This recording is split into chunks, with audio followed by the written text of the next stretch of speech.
Hello everyone and welcome back to some more WARNo League action as we are going into some more Division 1 action and we are into Cheech versus Skiffic. So rank number 1 here and 2 and 3 versus Cheech, who from Ukraine is back into the league action and really strong play in Division 2 back in the past. And I believe that they have some of the best strategic plays in the league. Question is, can they keep up with the micro from the other side, from Skiffic? And the matchup here, I would say pretty even as well. Fourth division, the somewhat faster division, but third US, the heavier division on a map that allows for longer, slower armored play. So this should be an interesting one. I'm interested to see if Cheech can hold up here or if Skiffic will just break through. Skiffic usually somebody who wants to rush through. 10-minute there is meant seriously. Like in the first series of Skiffic, we saw them get a draw with one quick loss on this map and one quick win against Procomi. So really, really strong show there, but in both directions. And we're gonna see if it goes as quickly as this here, because obviously 3rd US, usually not a rush division. We just saw it in the last cast between Stardeck and Honeykumis with a really slow play there from Stardeck. So it's gonna be interesting to see if we see something similar. If Skiffic and Stardeck talk quite a bit, so maybe Skiffic will try to play a similar strategy. But I'm not so sure it works against 4th Divisa, as that is a pretty heavy armored deck as well.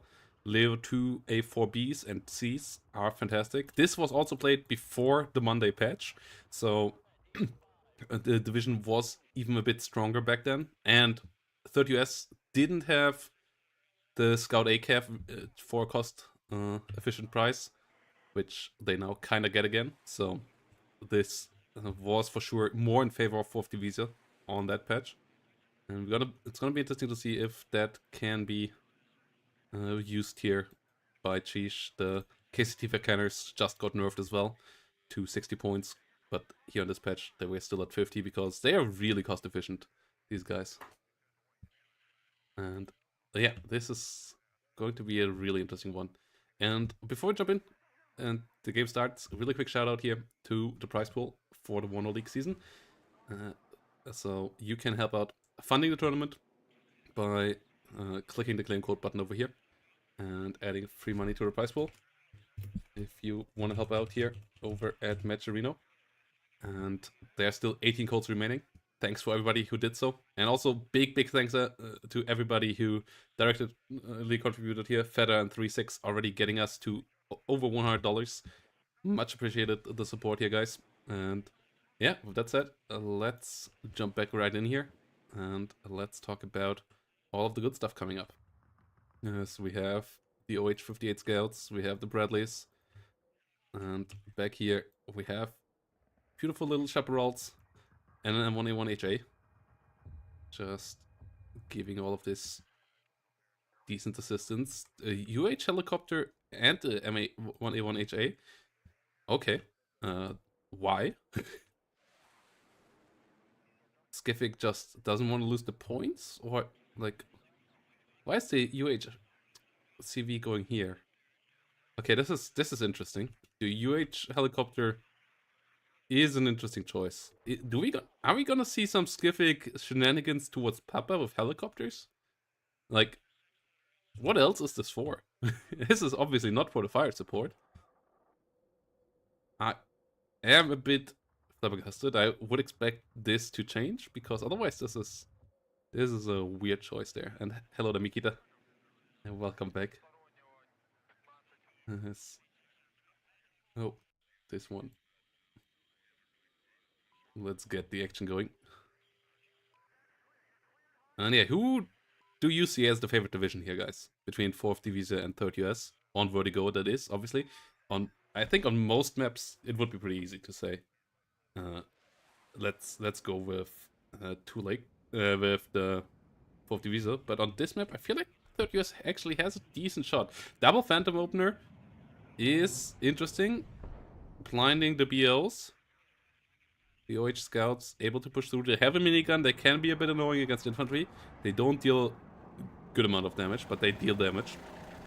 So, gonna try to shoot stuff down. We have the triple NF5A fighter here. 125 points.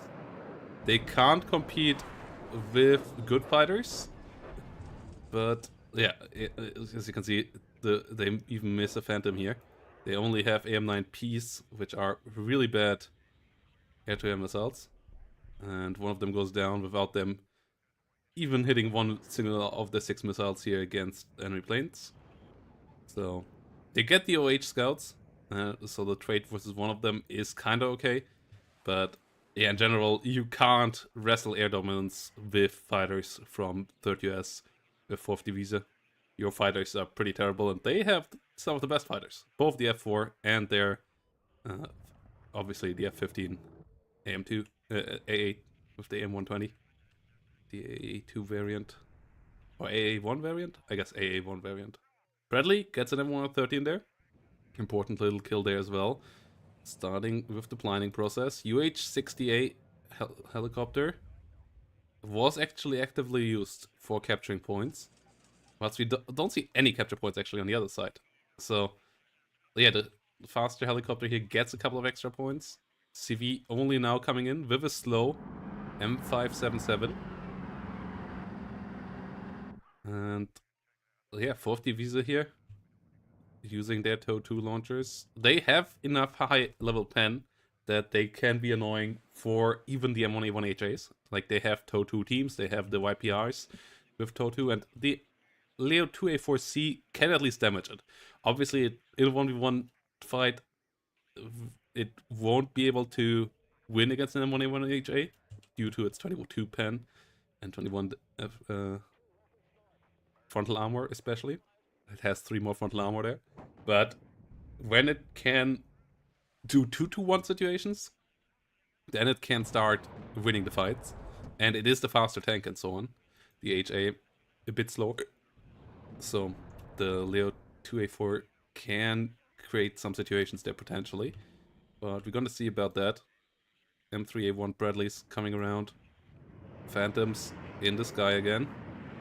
Yes, we have F-16 cluster actually coming in. But that's a risky business. Has 30% ECM, but we have double chaparral. And it pretty much whiffs here. It's a good cluster bomber, but it doesn't hit at all. It does get a stun. Oh! No, the TOW2 misses.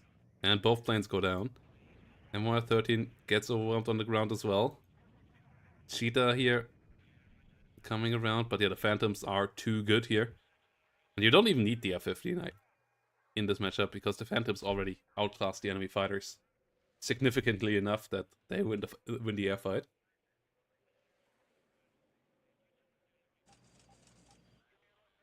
Whilst, yeah, the chaparrals and so on work quite nicely there as well. So, yeah, I feel like that was a bit too overeager by Cheesh here. Cheesh should have just taken the zones in the north and set up something like using your big artillery. Like, one big advantage that you get here as the 4th Divisa is that you have access to the M110s. So, trying to start to leverage that to besiege this area here, hitting Bradleys and so on, like, I feel like that would have been a better investment than investing into the planes. Point-wise, would have been similar. So, the Leo 2A4B here moving forward, YPR coming in as well.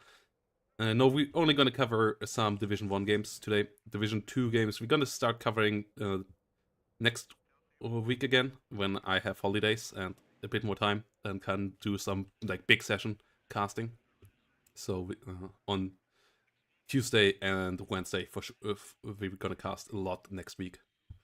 And going to cover all of those. Bradley's here, moving around. Fist V, pushing forward as well. Bradley sitting here. Having good sensors. Smoke comes out. M577 ERCO in the north. Leo 2A4C coming up. YPR can push forward, can hit stuff. Whilst the M577 PRCO moves up north.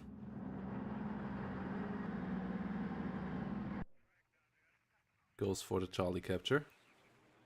Leo 2A4C rolling in slowly here as well.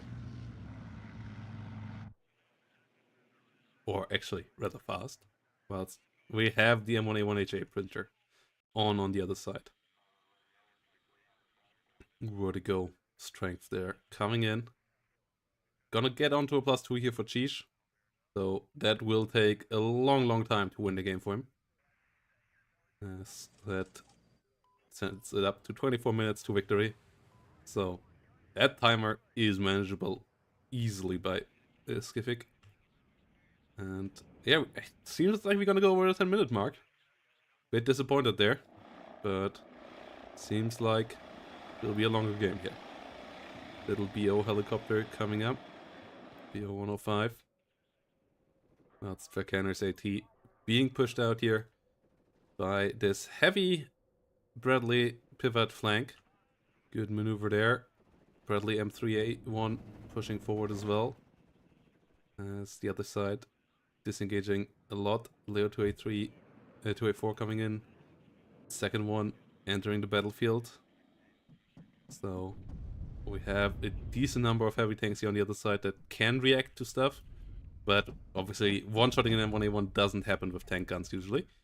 Even if you have multiple. So for that you need cluster bombers, artillery, and stuff like TOW2s coming in bigger waves. So yeah, it's gonna be the initiative now on the blue team. And Sheesh has to be on the defense now. Trade's not good enough here. And forces spread out, whilst all of Skiffic forces here are towards the center.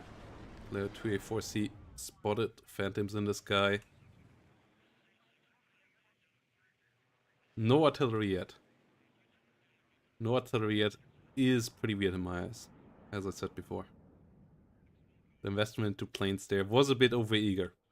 Really got kind of baited there. Wanted to overwhelm 3rd US early on, but on Vertigo, like, if they give up the north, you take that and run away with that, and then you have to accept that they aren't easily to overrun in the south. And you can only really play fast against 3rd if it's actually spreading out. Like, this way you already got the advantage of the 2 zones. You can't then also get the overwhelming trades and they're using the lack of combined arms, because they will be able to get the concentrated combined arms.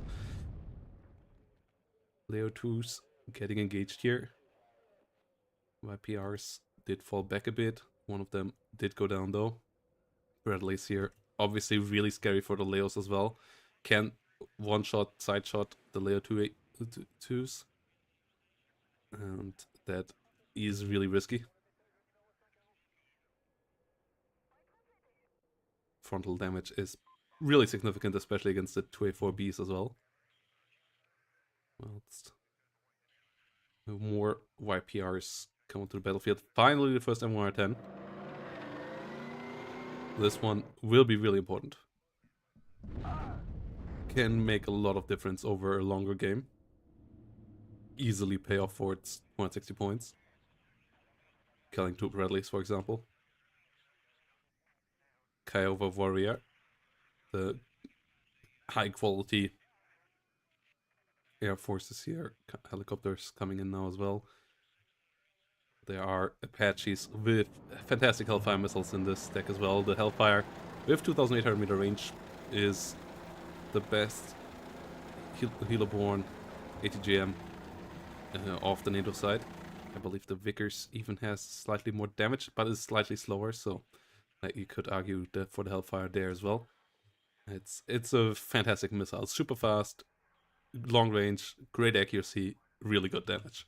So getting hit by that will hurt. And yeah, here we go. Apache with 16 of those comes in. ATGM Apache on the way. Luckily for Cheesh, or rather, well chosen.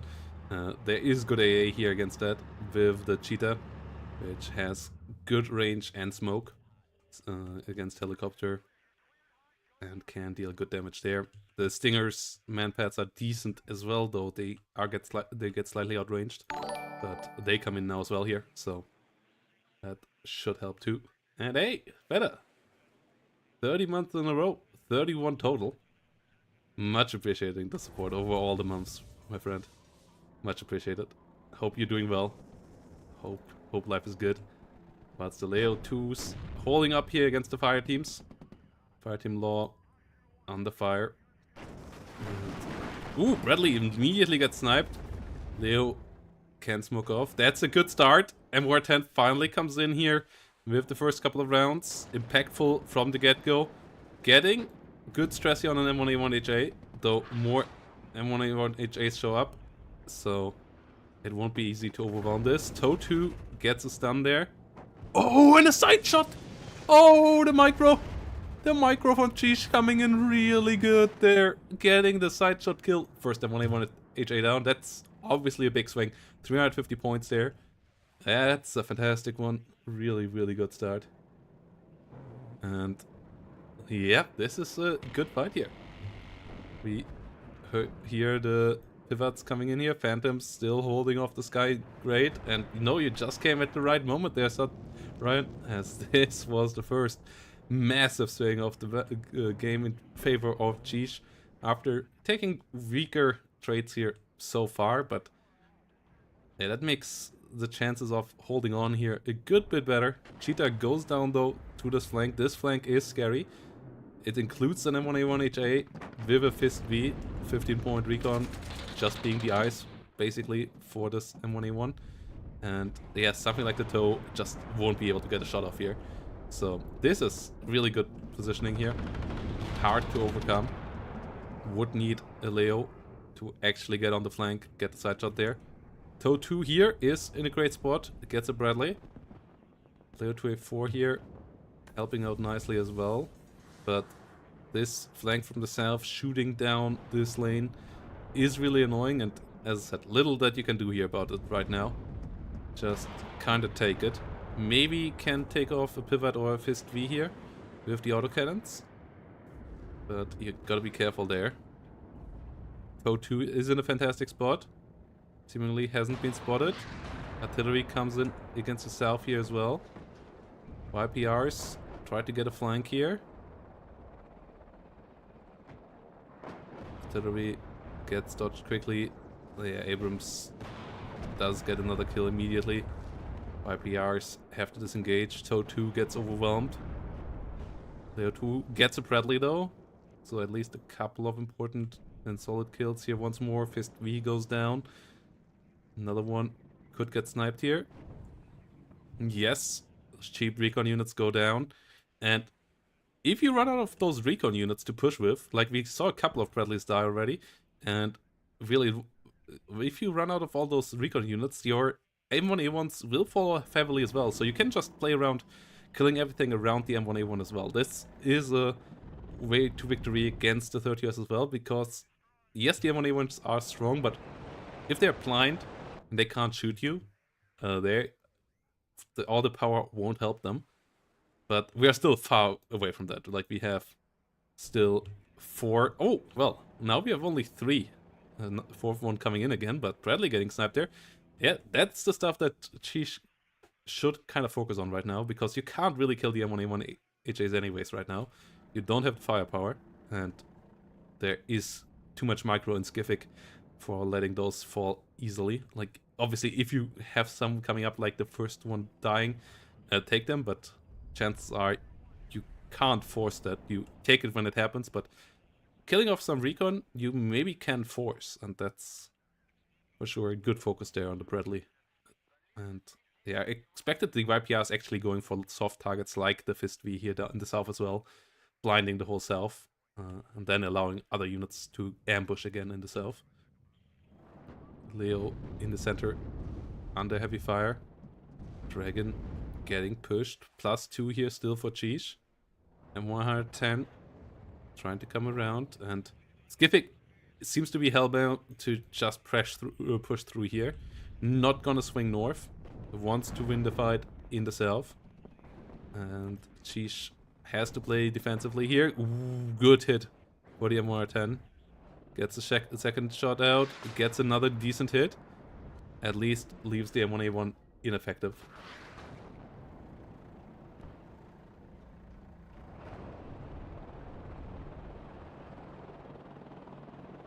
M1A1HA pushed back. And we have these guys pushing forward. We saw another heavy tank dying here that moved in the wrong way. Leo 2A4B here. 21 damage, really paying off. Getting good damage in. M1A1HA CV pushing forward. Another one pushing through the south. Aircraft troopers coming in. Bradley gets the Panzer Infantry Dragon. And the aircraft troopers get in, but this siege is hard. As I said, I kind of would have expected him to try to push through here maybe. Cut into the north, get the town, or get the center town at least from there. But no, he wants to play it from the south, but Jesus' defense here is good. Has a Leo coming up as well. F-16 actually makes it through and actually gets the kill. And might not even die here, as the Phantom only now comes in. Can it hunt it down? Would be a big kill. It gets the kill, okay. But another HA dies for it, and you don't get endless numbers of those. You get a good amount, obviously, in that deck, but we might have to switch. I'm not even sure if he has normal M1A1s. We might have to switch to those eventually. Pist V goes down here as well. And yet, Sheesh really improves the traits here by a lot now. And this situation, a lot better than like 4 or 5 minutes ago, as the forces of Sheesh seem to be on an equilibrium now with the forces of Skific. TOW2s, YPRs, we have a lot of Leos still around. 4 Leos here, 5 Leos, all well preserved. And that is really key. Not losing any of the heavy boys. Lost a lot of units around it. Lost some of the important air units, but M110 by now has an important impact here as well. Both of suppression and the impactful damage. Like hitting the M1A1 once of it means that then the Leo 2A4Cs can win the trades, because the enemy is stunned down and also has taken damage. So opening up a fight with even just one shell of the M110s, because afterwards Skific most of the time already has dodged it, is still pretty impactful. We now have a 2-1, 2 versus 1 here. M1A1 has to disengage. Leo 2A4 trying to get the Fist V here as well. That one is disengaging now too. Could now push forward potentially against it as well. Bradley forced back too. Sheesh doesn't want to force it, but we have 2 heavily on HA, so they won't be able to push. And this is looking pretty good for Skific right now. For Sheesh right now. Skific is still stuck. The aircraft troopers here are as good as dead. Gonna be hit by an M110 real quick here. And that likely is gonna finish them off before they can run anywhere. So that's good as well. Tries to run away now. Gets out of the building, but not anywhere else. And goes down there as well. M1A1CP coming in. Blackhawk's getting sold. More Bradleys coming in. They are great as well. But the Leo 2s can snipe them pretty quickly too. And yeah, this now stops any southern pushes. And there is no setup for the north. We have an Eagle now as well. So amount of fighters here is big. But iHawk even getting some stress in on the... I would expect the second M110 maybe to come around relatively soon as well, but the first one already did its fair share of work here now. Could come in around here in the north. YPR try to hit the Fist V. Would be another one of these units dying, but quick reaction here. Saves the Fist V there. More M1A1 CPs, so that seems to be the last tanks here. Like, bringing that many CVs out doesn't make sense. 3 of them in a row. They don't buff each other effectively. And you can't get them up that and so on. So that seems to be the CVs because he doesn't have any other tanks left. And that means we have 1, 2... Is it 3 tanks up here? No, it's only 2 tanks. 3 tanks. 4 tanks. 5 tanks. 6 tanks, with only 3 of them being HAs. Whilst we have also 6 tanks already on the other side and likely more to come. And that's a problem. MR10 immediately coming in again. Gets an HA damaged. There are 2 A4Cs moving forward. Getting damaged against another one. Has to smoke off here. Tries to smoke off. Gets smoke off. Hellfire came in but didn't find the kill there. Another HA bites the dust. Big trade. Amazing trade here for Cheesh. A bit lucky here. That 2A4 should have died here. The Hellfire there, a bit unfortunate. But even a 1-1 trade would have been a good trade there at that point.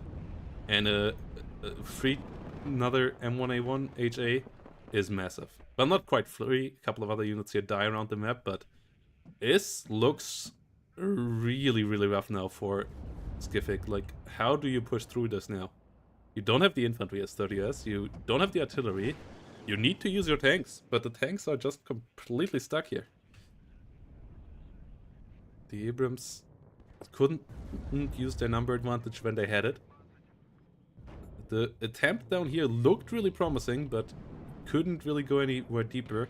Leo 2A4 speed there really used to the maximum by Cheesh, and really 4th Visa here doing a fantastic job.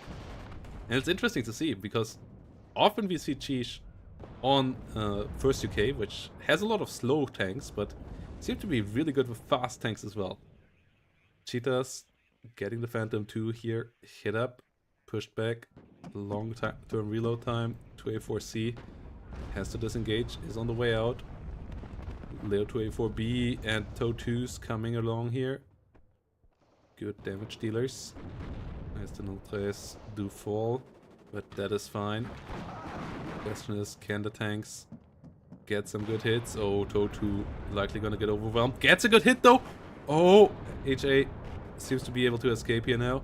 And yeah, needs to smoke off here immediately. Toe 2 over here gets a Bradley. Leos gets some decent hits. One goes down finally though. Bradley gets a good hit and now they split fire.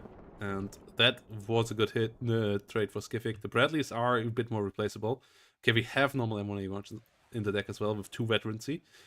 So the number is a bit higher. But not by large amounts. A 2A4B coming around on the other side. Rocket. Under fire, another Bradley goes down. Heavy push coming in over here. Leos need to be assisted. Toe 2 could get a Bradley. Good dodge there by Skific.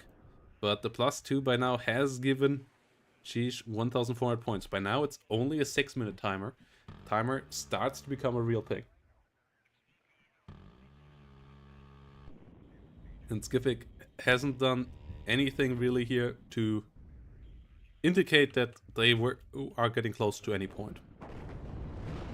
Like, it's still trading fights down here. And the Leo 2A4 can hunt down the M1A1 here and get the kill. Oh, it's getting rough here for Skific. It's getting rough. Hellfire doesn't get a hit. Really, really good show so far from Cheesh. Clean little game. M1A1 Abrams here from the south getting involved against the Panzer Infantry, aircraft troopers. Moving in again. As we have more of them already set up, but the number of Leos here is pretty big. Finally, Skific did get the center. That is a nice help. You can set up nice flanks from there. Oh, but at the same time, the south is getting overwhelmed here by Cheesh, so that's another flank around from Cheesh. So situation actually in the end maybe kind of drawn. 1A1 Abrams has to smoke off. He is pushed back. Aircraft troopers coming in, trying to land here. Trying to get some units out. Nice. Panzer infantry law here. Fights the aircraft troopers. Get some damage in there. And more tanks, more scouts. All coming towards the battlefield here. More 10 in the middle. Getting involved. YPR moving in.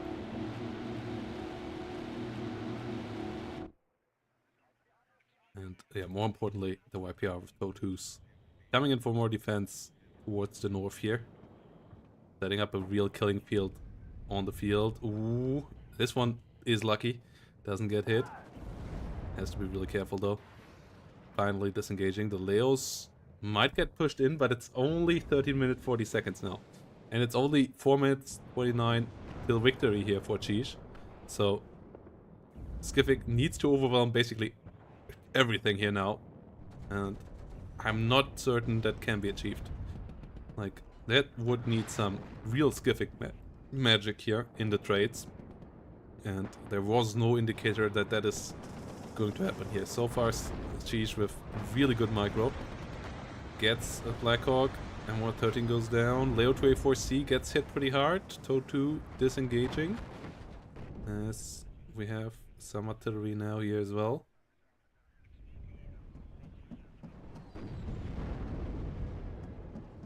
M1A1's falling back. Apache's Hellfires here coming in. Leo 2A4C finally goes down. Cheetah gets the Kiowa though. And pushes back the Apache as well. Pushes back everything here, kinda. Ooh, F-16A. Okay, falls back. Doesn't want to fly over the chaparrals. Makes sense. But the flank in the south, oh, it's good. It is good. The CV tank pushes forward. Tries to get the capture. We have a CV still back here. We have Leos back here as well. The canners keep on stunning. And these guys are pushed out again. No support for them here right now.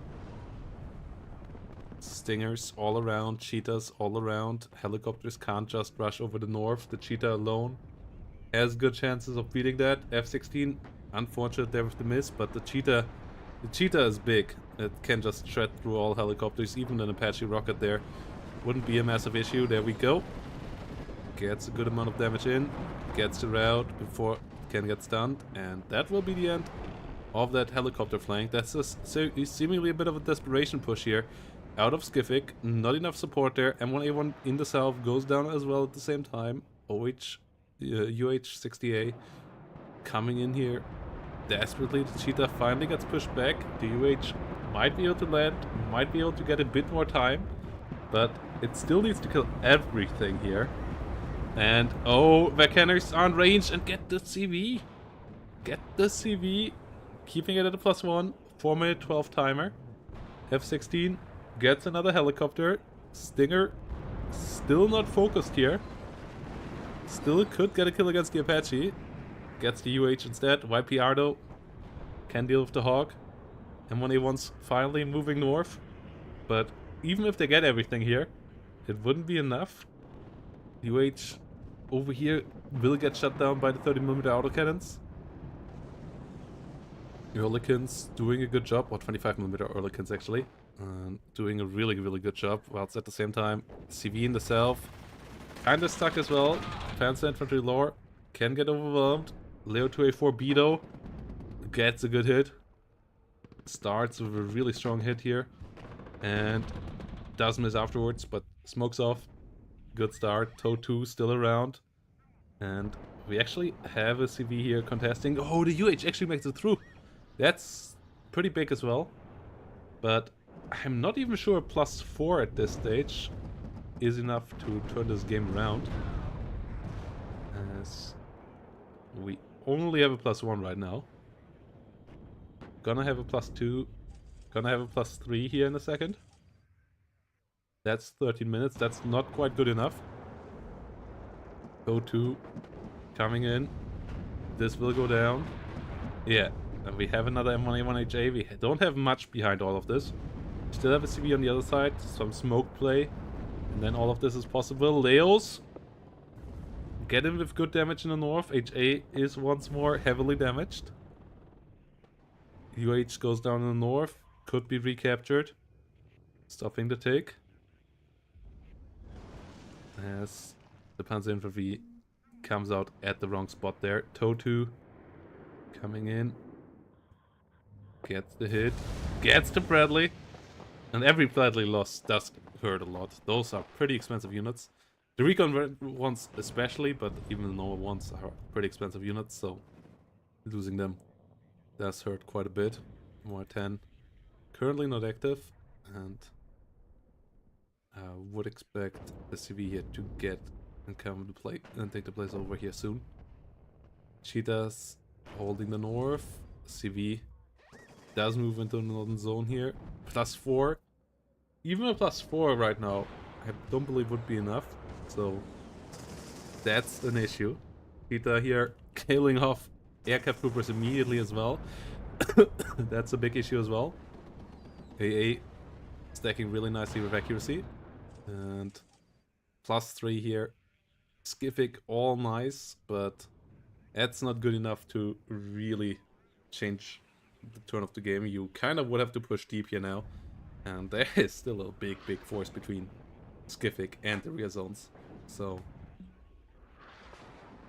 this seems like Cheesh is going to be the winner of this first game of the day. Rocket gets a good hit. 7 hit. 49. I tried to find a way how Skiffic could do it, but I really kind of don't see it right now. As scouts in helicopters come in, trying to go deep here. M1A1 HA goes down. Leo 2A4, B leader trying to come in. Doesn't do that just yet. So the tick does stay for blue, but it stays pretty low. CV here up north, still around. As M1A1 CV comes in to get the capture. And yeah, Leo's doing a fantastic job. This is a well-deserved success here so far from Cheesh. Really playing them as they should be. Mobile, agile, hard-hitting tank units. Like the side shot there against Team and Play's unit was amazing. And here we go. One zone completely captured by blue, but this is taking really slowly. And as I said, I don't even believe that KD is all that far apart. It might still be a bit favored towards blue side, but red side by now did get a good amount of high value targets there as well. Like all the HAs here. And also a couple others. And this is... yeah, this is kind of a issue here. M1A1 pushing forward. The Command Leo tanks move with 70 kmh off-road and 80 kmh on-road. They are not special forces, so they don't get any extra speed. That's exactly what they have here on the card, but that's already really good. All Leo 2s go with 70 kmh. The only thing that gets speed from veterancy is special forces. So yeah, that would be something. Special forces Leo. So that would be kind of insane. And yeah, I think the acceleration of them is pretty high as well. So I'm not 100% sure if there's a difference there, but I feel like there is. So they start to move faster in other units, which obviously is a big buff as well. But I might be wrong there.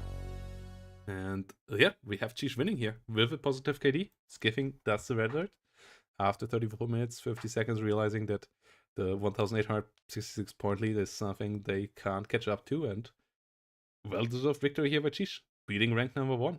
As Skiffic set up here, decent, but not quite playing the map. As I said, I would expect it to be a bit better now on the new patch for third US, but fourth division is a fantastic division that can be pretty hard to beat. So, really great game here between these two. The early game, Skific made some mistakes. Sheesh made some mistakes, and Skific was able to establish the forces, but the HAs were countered nicely on the ground play, and the ground play, the flexible defense there of the fourth division, really well. And if Skific does never contest the north there, or only did it right at the end, then she could just play like that. Like no need to risk anything further on the ground. Just kill HAs and recon units and profit.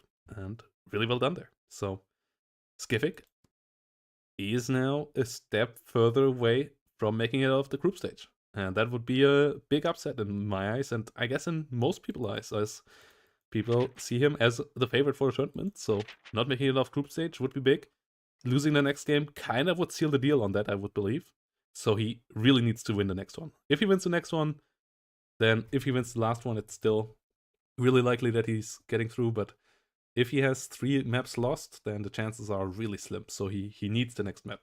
So quick break, guys, and then we're going to be back with game number 2 between Sheesh and Skific.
So here we go. Game number 2.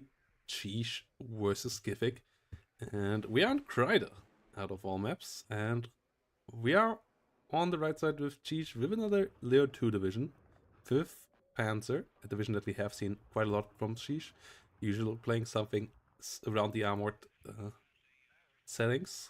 Playing a lot of 1st UK armored and 5th Panzer, 2nd UK, the 2nd Panzer coming out of the year, and now 4th Division. Like those kind of divisions are usually what we see from Skific, from Sheesh. God, why do I confuse these two so much? They are not even close in names, but on the other side, Skific coming around with pre-nerf 20th Panzerna. And pre-nerf 20th Panzerna is one of the top 3 pack divisions in the game, and one of the top 5 divisions in the game, most likely. So this is going to be interesting, as 5th Panzer not quite up there, but really strong as well. So the issue is Leo 1A1s are good against the BMPs, really helpful against the infantry, but pretty terrible against the T-72s. Not amazing against the T-55As, but okay, I would say. Though, yeah, they get damaged pretty heavily there, and they deal good damage back as well, but the T-55As are in a good spot there too. And against the T-72s, they don't do much damage, and they get absolutely pounded, so that's the issue there. T-72s are scary for the Leo 1A1s. So you just need them to survive the early game, and stop just losing so that you can get your Leo 2s out, which then can, especially on better terrain, deal pretty decently against T-72s.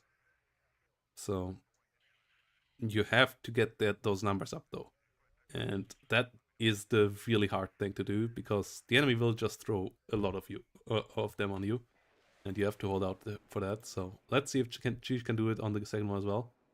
And yeah, the tank battles here gonna be interesting as well. And it's gonna be interesting to see how much terrain also the now nerfed, but here still pre-patch Honka Rus can do with the Ross Besnialny inside, which I believe got nerfed as well. So this is 10 points more expensive nowadays. And that's a pretty big difference if you pay it over multiple units. Like, that's one less recon helicopter and stuff like that in your opener. So the nerfs that Stanley Panzerna got are impactful.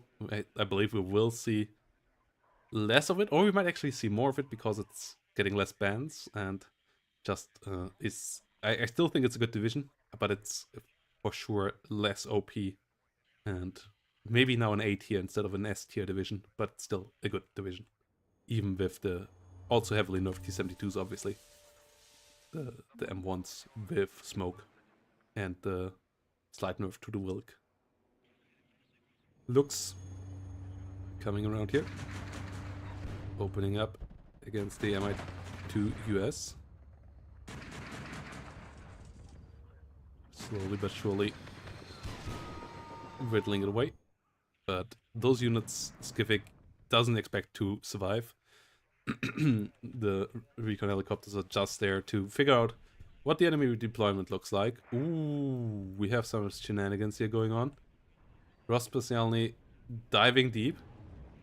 Mi-2 US coming around here. Ooh, and they could strike big. If they get the 2 Rolands here, then the air spam can just be enabled easily. And yeah, currently, okay, they're hunting the Panzer Mörser. Mi-2 US actually surviving. Gephardt here could push around a bit. Just take that out now. Okay, or it just lets it fly directly into it. But we have a lot of armored forces down here as well. Like, yeah, there was so much investment into support weapons like the mortar, like the Rolands and the Gephardts. That's little a investment to the other side, but that means more frontline fighting capabilities here for Skiffic, and he's crashing into the enemy with that immediately here. Ross Specialny gets a good kill there in the rear. Looks coming around. Hildes Führungs coming up for the center and the rear here. As Leo 1A1 will come around. T-72 gets the kill here against the Leo 1A1. Unimog comes around. Alouette lying around. Hildes Führungs will come towards Delta. Ooh, and Leo 1's just getting slaughtered up here. Oh, this is as tough as there's nothing else to protect the units behind there then. The Rolands and so on. Especially not with the Ross Besnialny holding the flank. Oh, this is a disaster here for Chish. The Rolands should disengage here instead of moving forward. Gets one of those sniped as well. This is a disaster. This might be game already. As the south gets pushed as well. The T-55s here overwhelm all of that pretty easily as well. T-55 likely the unit of the patch, as it didn't get nerfed and that was already pretty good beforehand, and it now will perform better against a lot of the heavier tanks. It will perform better, especially T-72s will perform better against IVs, which got nerfed. And yeah, this is big. This is big. Honka Rus hitting the Roland here, and there is little that can stop this. One T-55A goes down in the south, but this will just kill everything. So after a pretty slow and well planned out game number 1, I feel like we are heading towards a way quicker game number 2, unless there are some massive. But yeah, no, where should they come from? Like, what kind of massive kills could you hope for here? I don't see anything. It's just more stuff dying here. Fanspear desperately trying to get a launcher on target, but will get stunned down, will get killed off. Nothing here can kill anything. TV pushing forward as well. This is a GG. This is just a 20th Panzerner speed game and really where Skific shines. This is a kind of Skific game. And Theo 105 goes down, looks go down. This is the classic Skific speed style, and it is just functioning again. So chances of making it to the playoffs stay active, as T72s here getting involved against the Leos. Leo 185s, Leo 284s smoking off, Fanspear going down, and all of these units keep on moving forward here. Hilda Spherungs falling back, looks trying to get some side shots here. Not able to do so yet. F4 FAT coming in. Gepard here trying to get some kills. Leo 284 that maybe could get some good kills. The Gepard here is in a good spot. Actually getting a BMP killed. Leo not quite able to follow that up. T72s start dying a bit. If you could maybe get a full-on reverse swipe here. But oh, Leo 284 runs into damaging units here as well. Gepard. Oh no, the Picotta's mech hit another RPG. And the Gepard is out of ammo.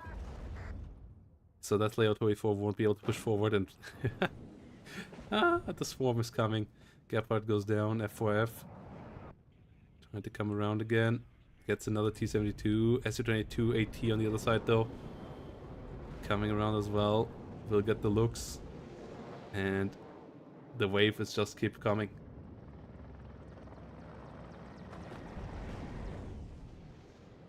This room is getting overwhelmed. Third US doesn't have an opener like that, so... And Vertigo, it's obviously also harder to make something like that.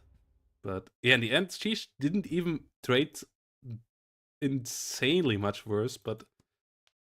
Yeah, too much support equipment for Cheese on the battlefield at the beginning. And yeah, those were the kills that then completely swung it. Like, that's his... two roll-ons that weren't fighting units, like... Shouldn't have opened with double Roland, I guess. But that's obviously always easier said than done. And in the end, yeah, we see a 1-1 draw here by Skific. A really quick game here in game number 2. Not taking any prisoners, just quickly rushing through. And that brings us to another banger series now.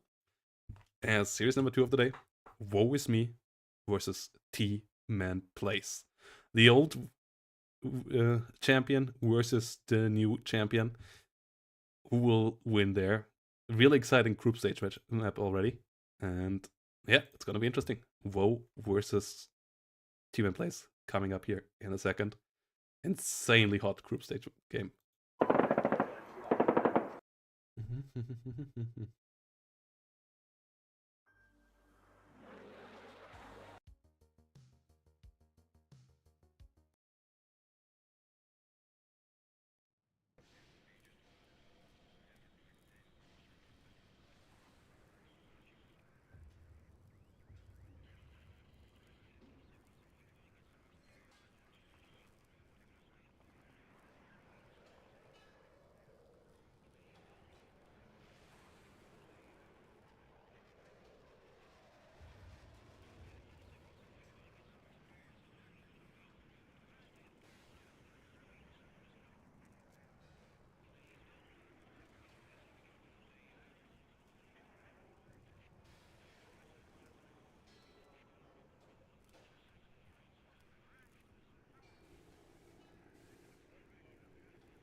So here we go.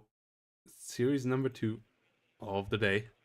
Woe is me versus T-Man Plays. This is two exciting names against each other. Champion of the last season on the left side here, on Black Forest. And our first league champion here.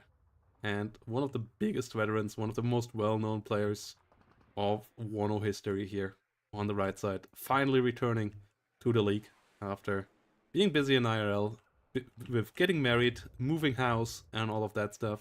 And getting rich outside of just the league prize pools. And that's Team Plays here. And what a matchup they give us here for game number 1. I'm not sure if they made a gentleman's agreement to not do any bans, or if their bans were something wild out, right? Because we have the 2 divisions. This is from the last patch, guys. This is not on the new patch. We have the 2 divisions that are considered the best of each faction. WoW bringing around 5th lane day. Team Plays bringing around the 56 BTV. So we have OP division galore here, as that's the last hurrah of these 2 divisions here. And before both of them got cut down quite sizably, they aren't bad now. They both got what they deserved, and I wouldn't say more than that. I think they both fell into A tier territory now. The Rennis, for example, here still 145 points, now 165 points, and you get some really hefty slot changes in 5th lane day, which means you cannot get as many cheap free veterancy units around. Similar things for the infantry tab in 56, where your slot costs got increased as well, and then your AT planes, which are really cost efficient on the previous patch, got nerfed a bit, and the BMP2 in general got nerfed. The cluster mortar got changed to now being HE cluster, so it doesn't delete whole tank formations anymore. So this should be a hot one. And yeah, WoW with the 5th day, I think, is the slightly better division for the map, but I'm actually not sure which one is the better division in general. I think they are pretty much on par, and it's going to be a lot about the opener and a lot about the first couple of engagements that we're going to see here. Though, usually WoW with the better openers. Teeman, not known for amazing openers. Like, if you watch his YouTube streams, you will have seen him stumble even against weaker players a lot of times.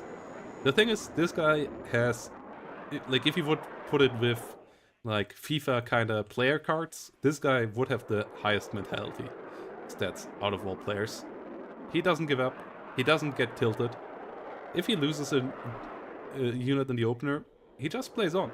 Like, I'm not certain I have him ever seen really tilted in a game. I have seen him slightly angry a couple of times, but not really tilted.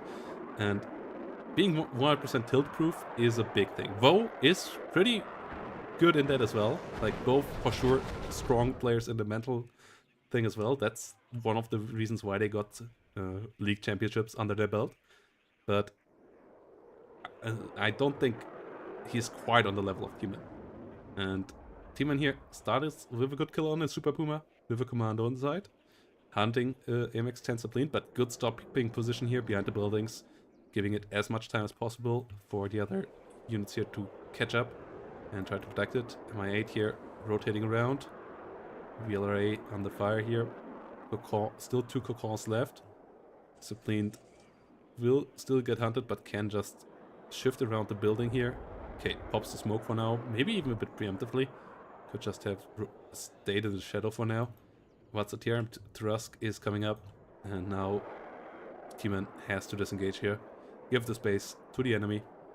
But T-Man is in the middle, T-Man is in the north, so both get 2 zones of the 1 point zone here on Black Forest. And the game will go its normal, slower way here. The Armored Division taking over Feodor, the better Infantry Division taking over Center. Really, nothing out of the ordinary so far. And the MiG-23s here, still being annoying, no long range AA on the other side, allows them to use their guns to be a bit annoying here.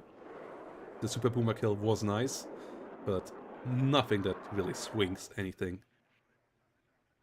As ooh, we have a MI8, PA, MI24 deep dive here in the south as well, in the north as well. But that is risky, as the French have pretty good fighters against helicopters. So if they realize that, they could use those quite quickly to strike down here before you can get your fighters up there. The air tap off 56 also, I would say, its biggest weakness, as you don't have great long-range AA on the ground, like you don't have long-range AA, and your AA on the ground in general is somewhat limited, especially after you lose the Stinger teams. And your fighters are only MiG-23s, so risking them here deep would be an issue. The other side has Rolands.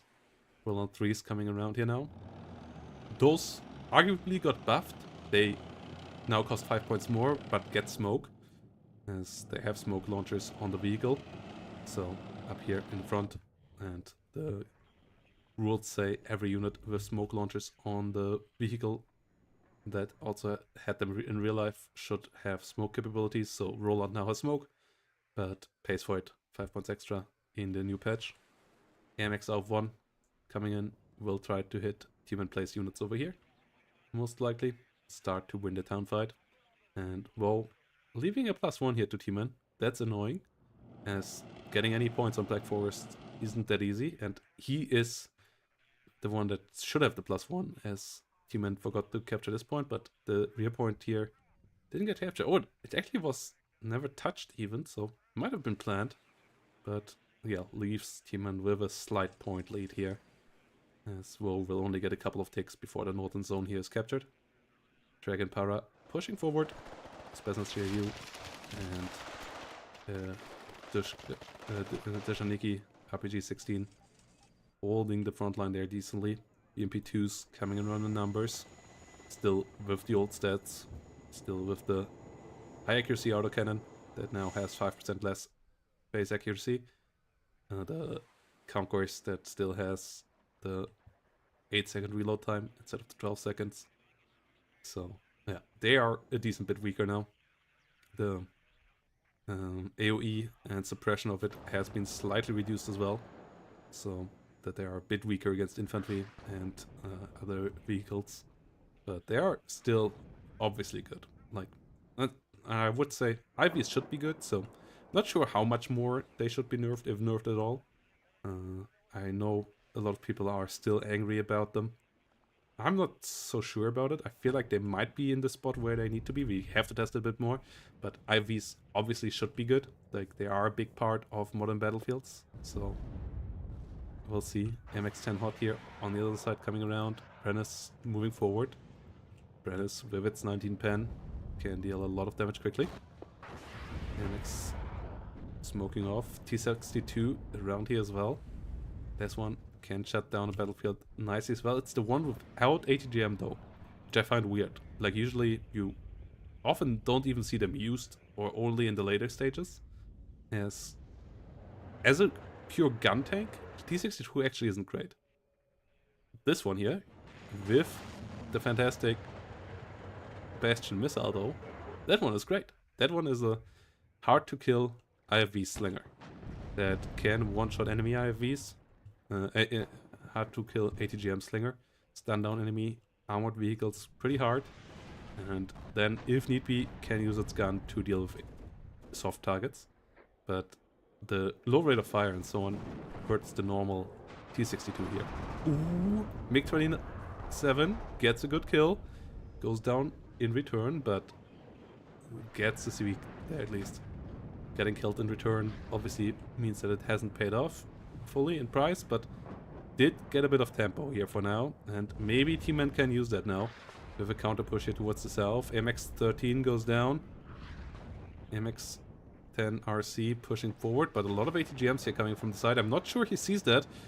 Oh, the Prentice is in trouble. Prentice already used that smoke, and it goes down. Oh, that was an overextension by Vo. The Brennus here at least should be able to return, but the Super Blinde going down is annoying. Infantry here is holding out decently. Gets good fire support here from the side. So that all is a good start. MX-10 hot here is already under fire. Shouldn't take the duel. Ah, and it moves too late. Good kills here for T-Man. I feel like the southern flank could be pushable soon. WoW is slowly winning here in the center for now, but he won't be able to push through. There's too much there right already. So he will have to be careful. MX-30 B2 gets engaged against the Mod Rajvetka over here. Tries to get some good damage onto them. Prentice moving around. MiG-23 MLD disengaging. Oh, it's another ATGM launcher over here. Comes in. Doesn't get the hit there. TRM-2000 gives good fire support here against the helicopter, but gets downed. Or it can kill off the enemy.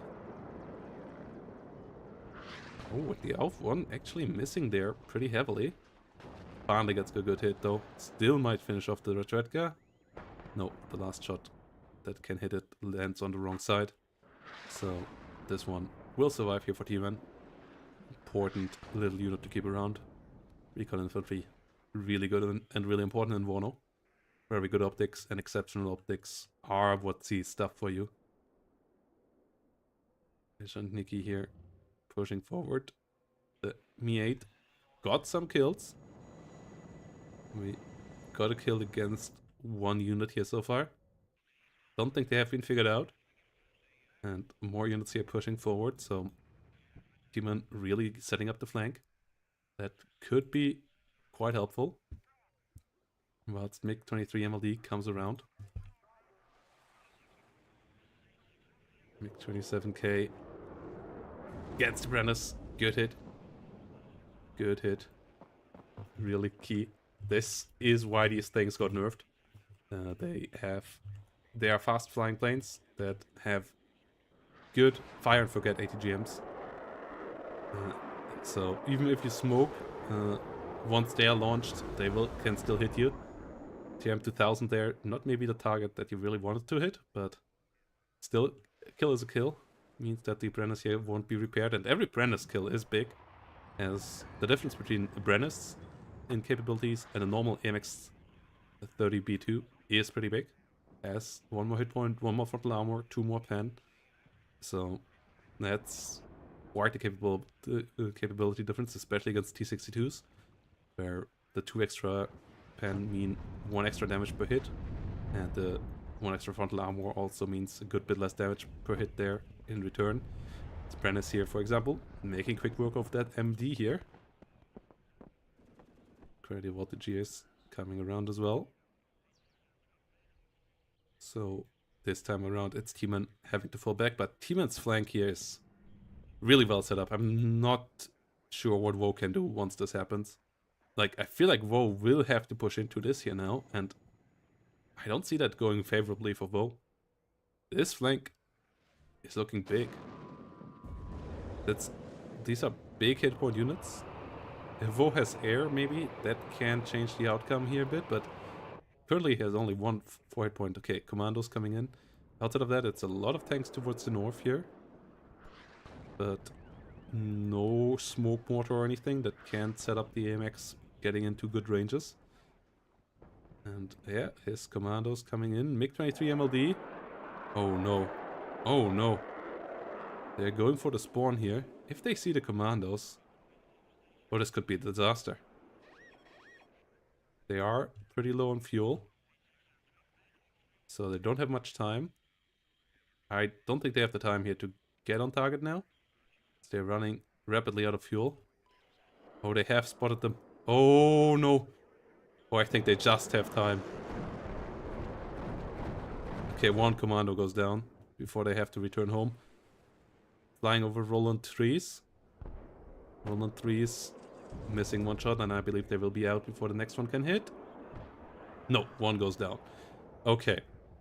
And 1 commando will be able to make it in. But it is a +2 now for T-Man. Or that would have been really, really big. We have the MX-30 Brennus here coming around. Urals, Spetsnaz getting good hits. These guys getting the Dejaniki RPG-22 skilled Mirages with the Counter-Strike, killing off 2 helicopters. Oh, but the MiG-27. MiG-27 is dangerous, gets shut down. MX-30B2 Brennus over here goes down, which started to move because, yeah, this needs to be pushed. No resupply for this, so I feel like there is a way. Oh, no, the hot shouldn't have been there. Hot should have been with this. Okay, there is still room here for success. There is still room for success here. As the push towards the middle goes, Triumph 1000 goes down. Good trades in the air. The MiG-27 kill was big. And there we see now pushing forward. The helicopter kills here were pretty big as well. These guys are vulnerable, but if only one hot, you can't push it. With a second hot, you could have just pushed this here. The loss of the one hot here does hurt. Like that the unit over here was overwhelmed, that makes sense, that is fine, that's acceptable. Mirage goes down as it gets a MiG. Okay, MiG-27 goes down as well. MiG-24 gets shut down, so in the end, good trade here for WoW again. But WoW needs to get somewhere. WoW needs to get places. Sets up a push here in the south. 20 voltage here. Still having AT getting a T-62. That sets up a flank towards the rear zone here. And the MX-30s B2 keeps on pushing. Okay, this is a swingy fight right now. Both sides now crashing through the enemy weak spot, which is this currently when it comes to AT capabilities. Oh, Brennus. Not smoking off, not... Oh, showing side armor. Oh, no, no, no, no. This weakens the flank here. Too much now. This might not be able to do the job it needs to do. Now there's a Conquerors in the church tower. Well, this flank here is doing the job it needs to do.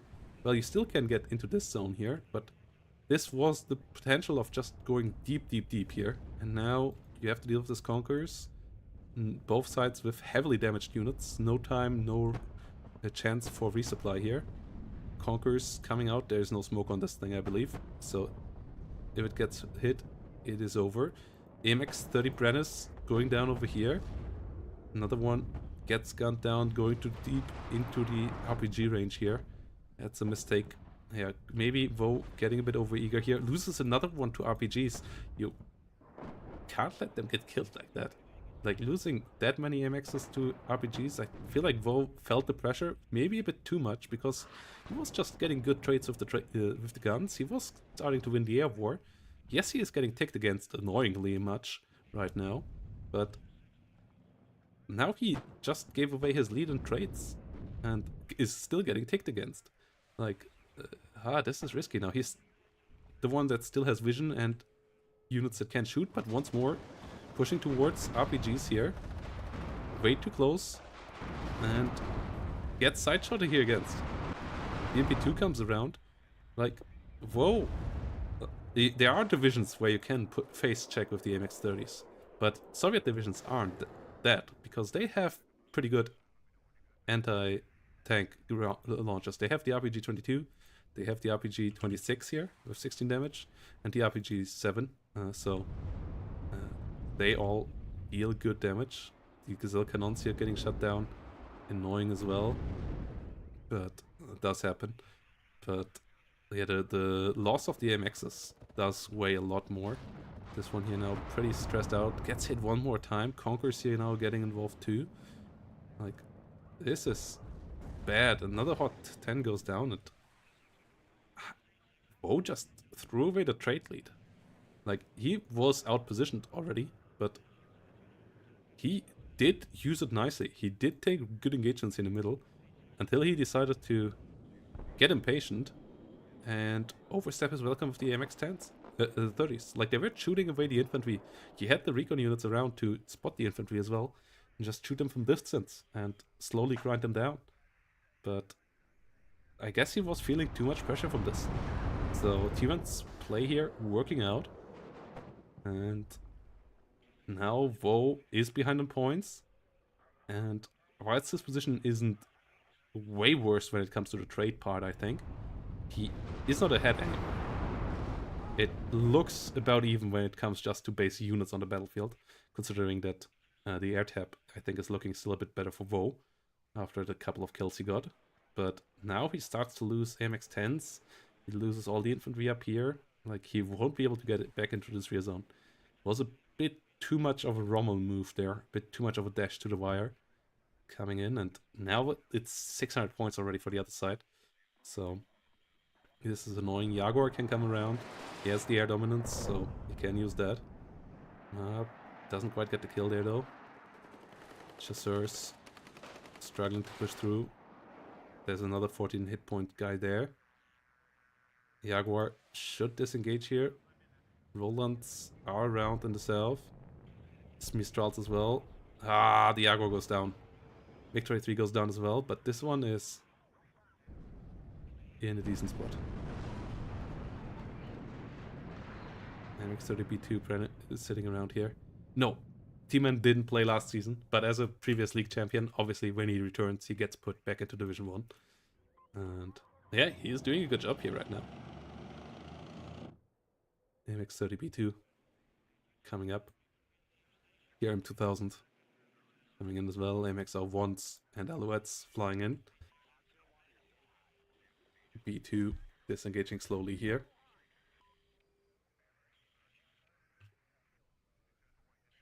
Dejan, Modradredka slowly pushing forward here. Ural at U23 and a lot of other units moving around. The MD here is a hot little unit.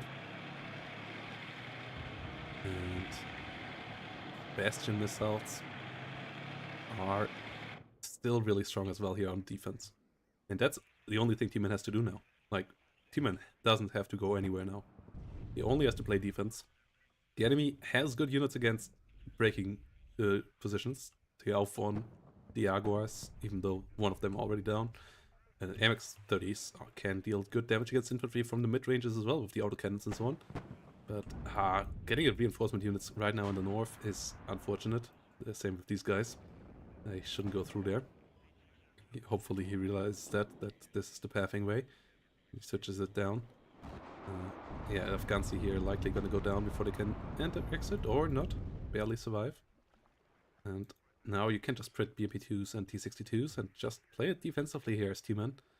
And abuse the 56 power. And I'm not sure there's anything the enemy can do at that point. Like, we'll see if Woe maybe can take something, but +2 still continues, and that is a massive issue here. Victory 7K coming around again. Gets pushed out, but not killed. And not even damaged. Just pushed back a bit. So still could come around. For another run with its good 80 GM. Afghansi going down. Finally, and finally CV being brought in to reduce the tech here a bit. But Black Forest not looking all that great right now for Bo. Like, T-Man seemingly got into his head with this blank. The push here really just a bit too fast. Not too much. Like, obviously you had to give some pressure. Otherwise, the BMP2s and so on would have come in too rapidly and just set up a defensive perimeter. But the traits, like pushing into infantry range there with your slightly skinned French tanks, doesn't work in this matchup. It works against German divisions or American divisions, which only have laws or Panzerhaus 44s or so.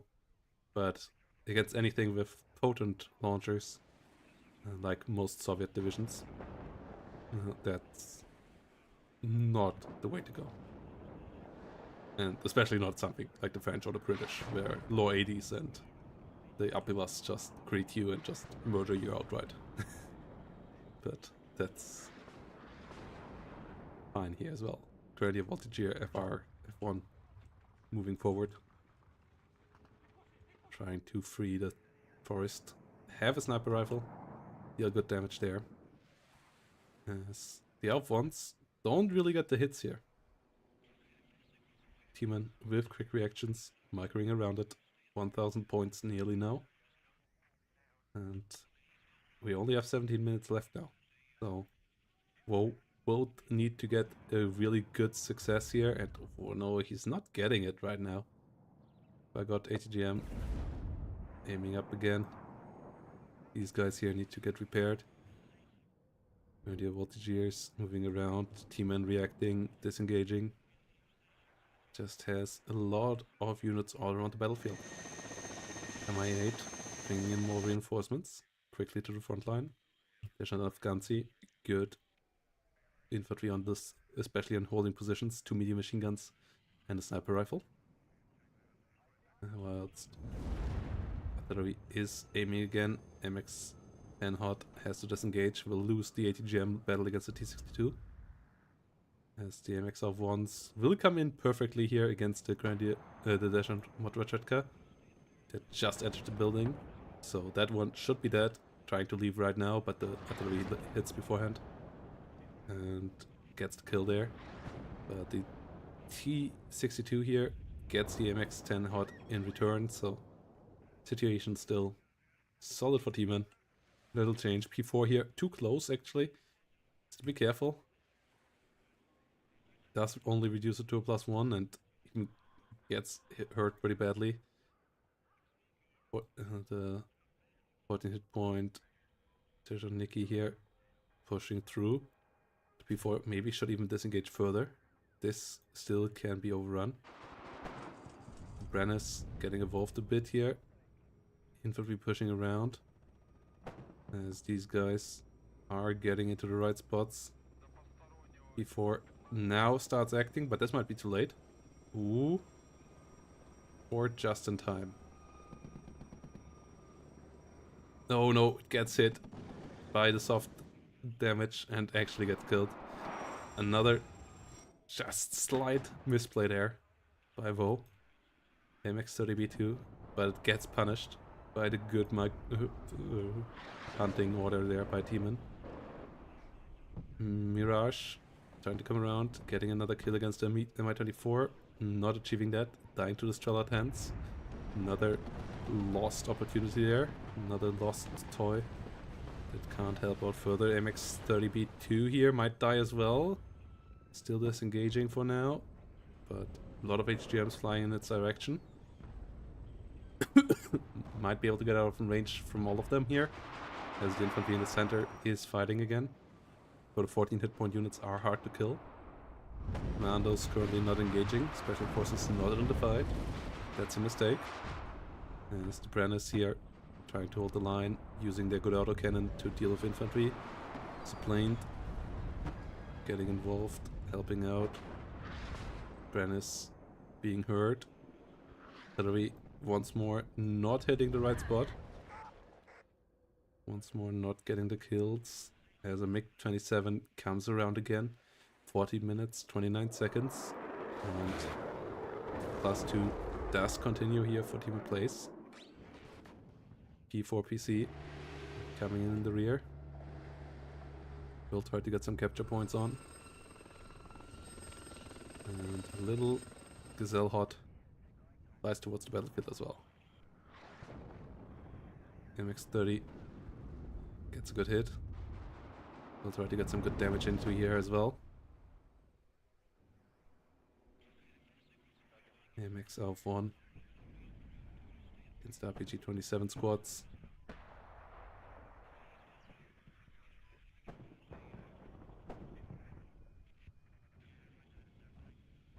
Units setting up the hits. MiG-27K flying around. Gets pushed back as well. MX-30's here, pushing forward, getting good hits. T-62 MOD getting killed off. Alpha 1 getting involved here, trying to get kills. A good amount of red units dying finally again. RPGs, additions, a good couple of tanks getting hunted. The MX wave is big enough again, but only 13 minutes. 1,300 points. Like that's the main issue here right now.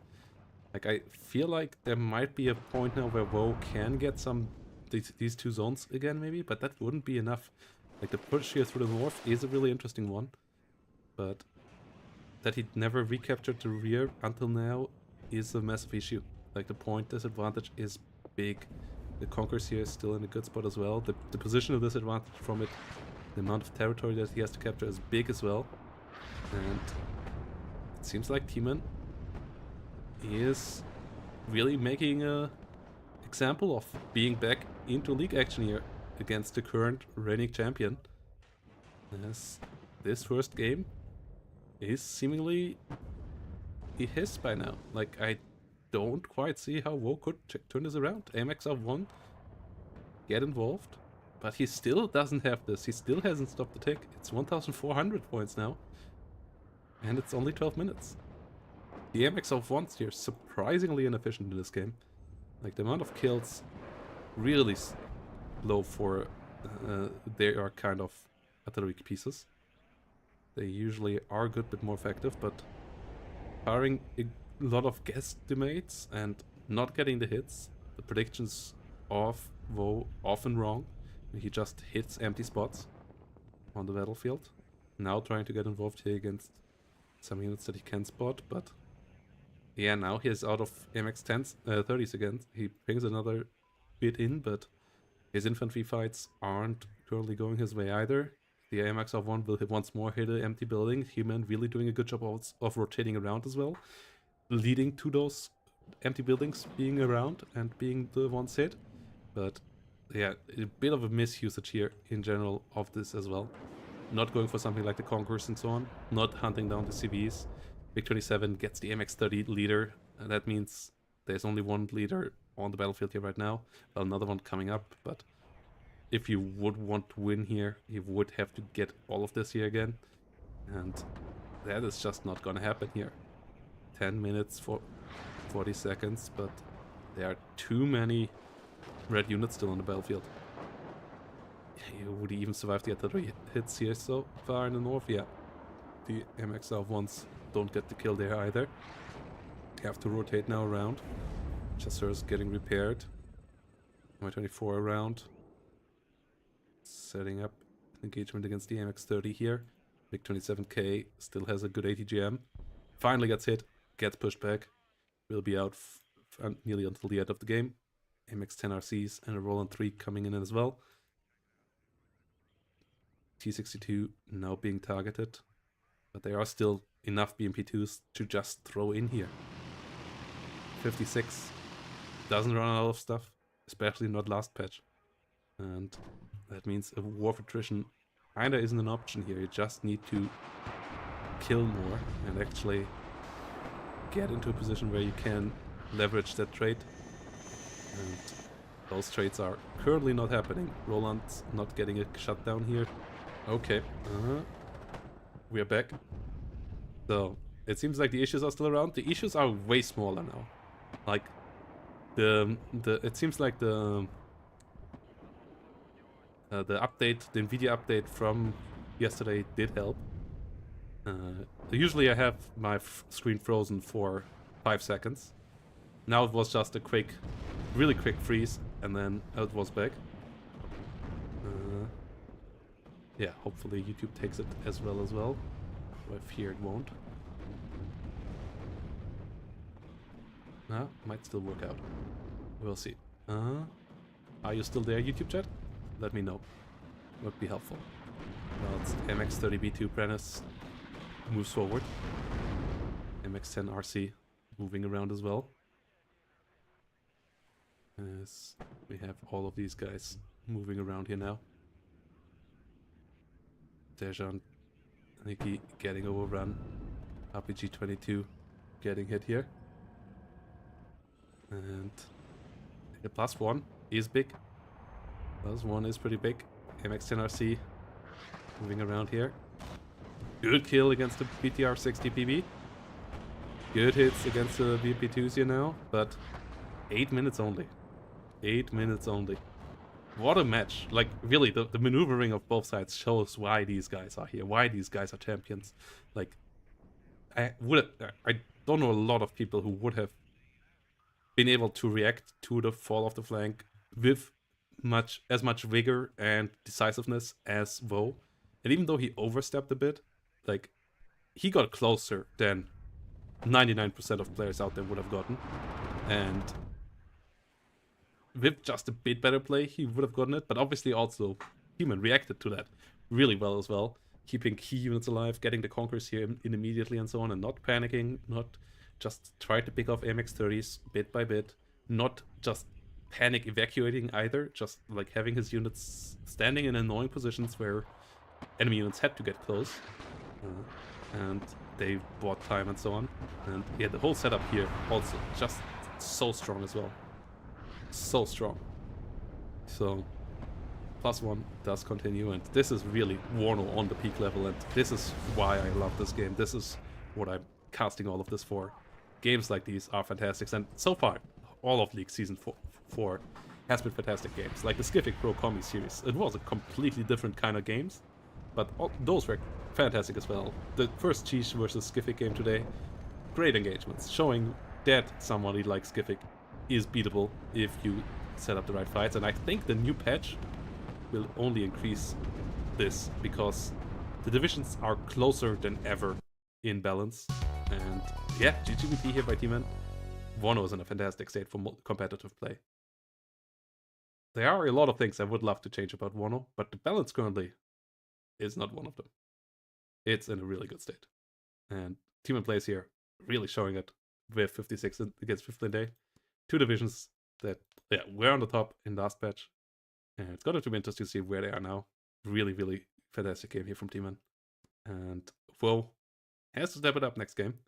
Or otherwise, will be in a scary position. And he's the champion. He's the reigning champion. There's a bit of a curse in WARNo leagues of reigning champions not making it out of group stage. It happened to T-Man before as well. So WoW has to be careful to not fall to that curse. Pro Commie has fallen to it once before as well.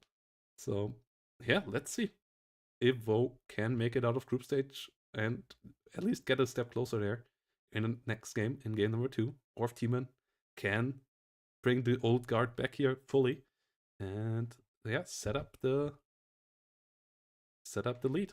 So let's get quickly in there, guys, as it's getting late over here, and you all obviously want to see that as well. So really quick break, and then we're gonna be back with game number 2.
So here we go, game number 2, WoW versus T-Man Plays, and we have a hot matchup here as well, as we have two armored divisions against each other once more.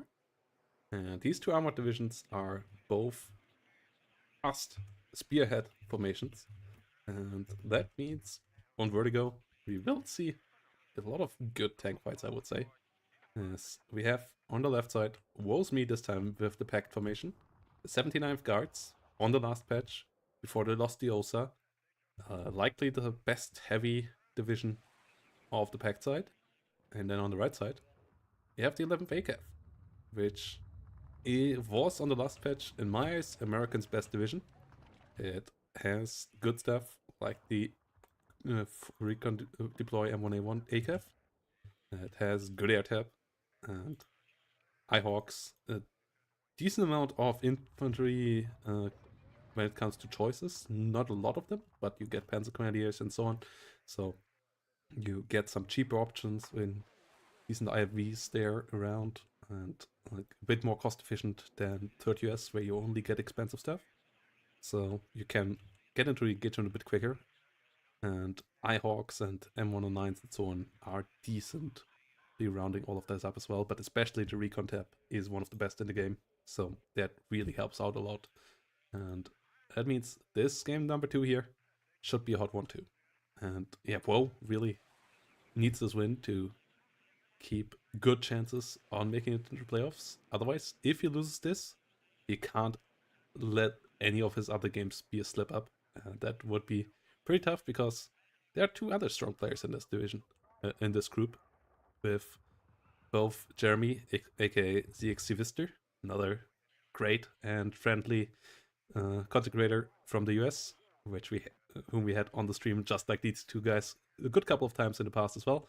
And then we have Bendover, another nice guy from the US, who also was doing really well last season in Division 2. Division 2 winner with Jeremy, and Division 2 second place from last season. So, sure, WoW would be a favorite against both those as well, but it would still be a fight on knife's edge, and a win here would help out, making that a lot less risky. But obviously, beating T-Man, as we saw in game number 1, even in 2025, is a really, really hard thing to achieve. And yeah, he's coming in before age 58. The old man of WARNo, the guy that often only plays with one hand, it seems like, when you watch his streams, as he's actively clicking command buttons on the bottom right, which is something that you don't see any of the other top level players do. But his strategic choices are so good that he doesn't need the 500 APMs of a Skific to achieve similar results, because he's just doing it with raw strategy power, and that's great to see that gameplay like that can do it in an RTS like this.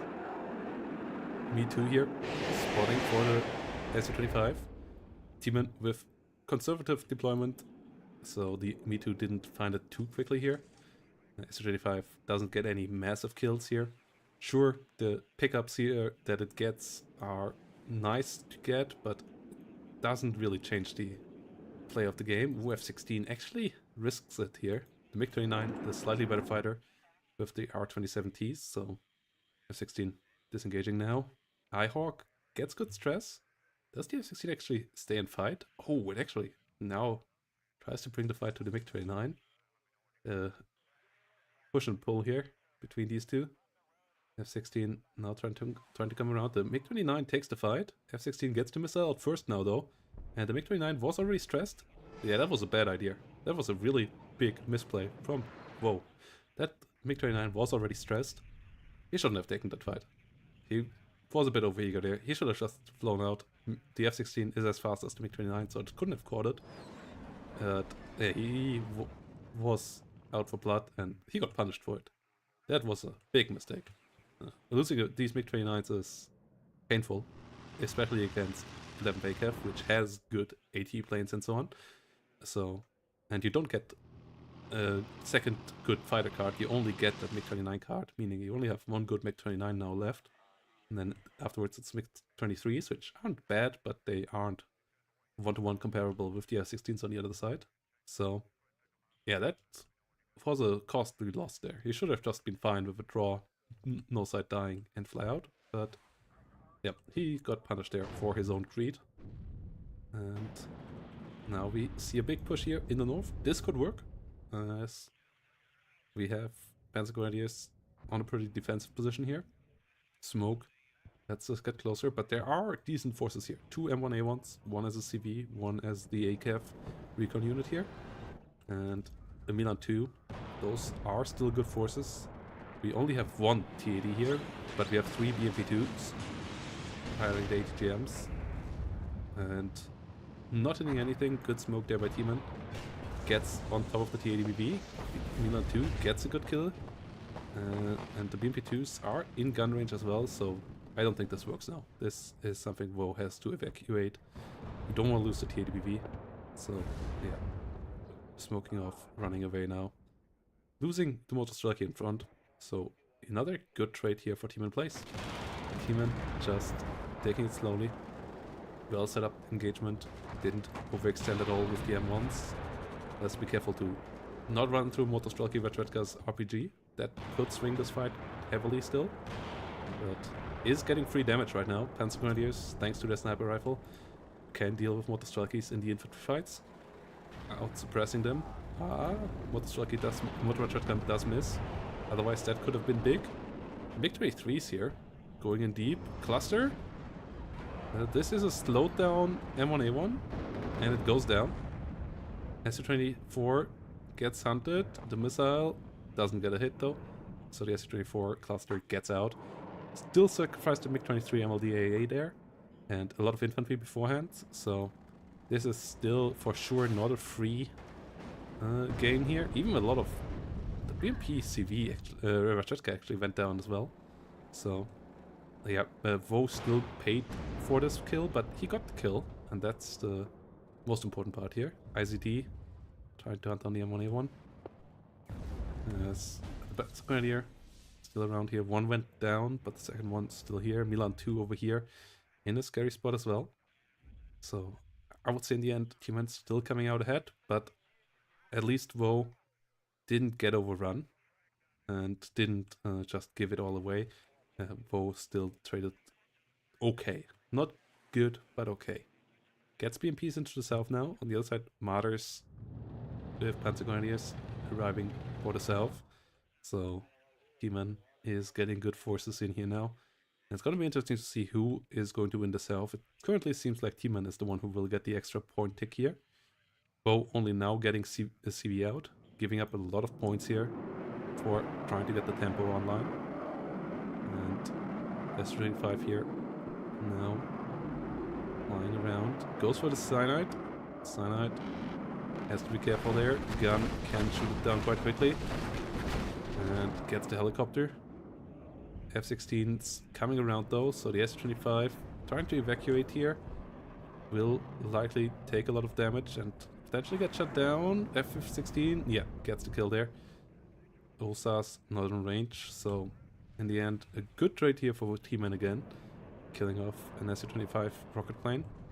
But at least it did get some value once more. So once more, not a good trade here for T-Man, for WoW, but at least it was a trade. It gets a martyr now here. Good smoke play to make this an annoying flank. Got the Milan 2 here, so getting into the 3 lane, that is pretty powerful, as T-Man invested a lot of reinforcements lately in the south. WoW's force a bit better in the north right now. The Acacia now coming along as well, can help out here, can take out, for example, the Milan 2, and then his BMP-2s can help out really well against this formation. But for now, WoW actually retreating and taking it slowly. Brings in more forces now. Acacia hasn't engaged anything yet. Dismounted troopers with 3 MGs. Better firepower than a Motorvetrtka, so will win this fight as well. Tanks trying to get closer, trying to get into range of the dismounted troopers as the Motorvetrtka disengage. And trying to keep it alive. Artillery actually not landing it on target at all. Motorvetrtka trying to spot this. TDBV indecisive here. Motorvetrtka outside of cover now. Just get overrun. Mistake there. BMP2s will get the scouts here, but flank coming in for them. Scouts are going to go down. Another helicopter, F-16s coming up. No AA around. The OSA could swing around though. And at least WoW has the middle still. So there are some position advantages here for WoW, even though he's a bit behind in trades. As we have 3 M1A1s here now on the other side. 1 recon, 2 normal ones. Against only 2 T80BV ICDs on the other side. But more BMP2s coming up. These BMP2s here in the south. On a good mission as well. They can set up good flanks here too.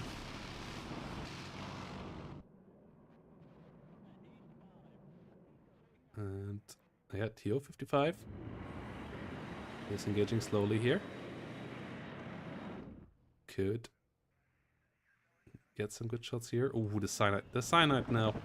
Yeah, good investment here. Really good investment by Demon. The BMP2s try to get on top of it. Get only 1 shot out, 1 damage. And now the cyanide should be able to pick them apart. Plane can't come in to help out. They are too far forward now. They can't be assisted. And the M1A1 can just push them down from the side here as well now. That one can take the brawl. It was before the nerf, so the reload times on the ATGMs is pretty quick still for the BMP2s, but one M1A1 shot from this range will just pop one of them. And yeah, Cyanide does the other one.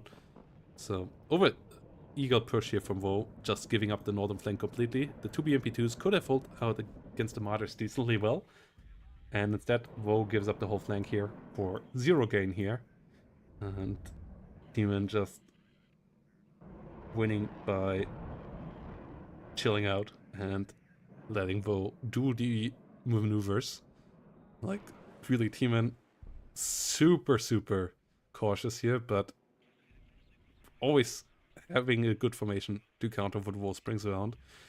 Loses the Cyanide here, also with the nice snipe. LGB bomber, maybe a bit over investment. That didn't do much there. The infantry would have died anyway. But yeah, gets the kill there. At least WoW gets the helicopter, so at least WoW once more gets a kill. But once more, not a good trade. And you can only take so many bad trades in a row. BMP2 gets a kill here against the Martyr. That's why the BMP2s are so good here. They can one-shot the Martyrs. The Martyrs can't one-shot them with ATGMs, so that's why the 2 BMP2s in the south could have won against 3 Martyrs. But yeah, not when they died to the Sea Knight. Conqueror's coming around again. It's a +2 now for team in place again. BMP2, T80BV ICDs in good places, but they can't really use their speed and their ATGMs here on the current positions. 1A1 pushing forward. BRDM 2 Conquerors coming in, forcing a smoke out. Missile still does some damage there. Gatsia coming along as well. Getting on top of the infantry. That's helpful. No artillery on the other side yet. Gets a good kill against the dismounted troopers. Those kind of kills here could be helpful. IZD here trying to overwhelm the M1. M1 does smoke off. Disengages, has to repair, has to use up some supply, get more supply units around.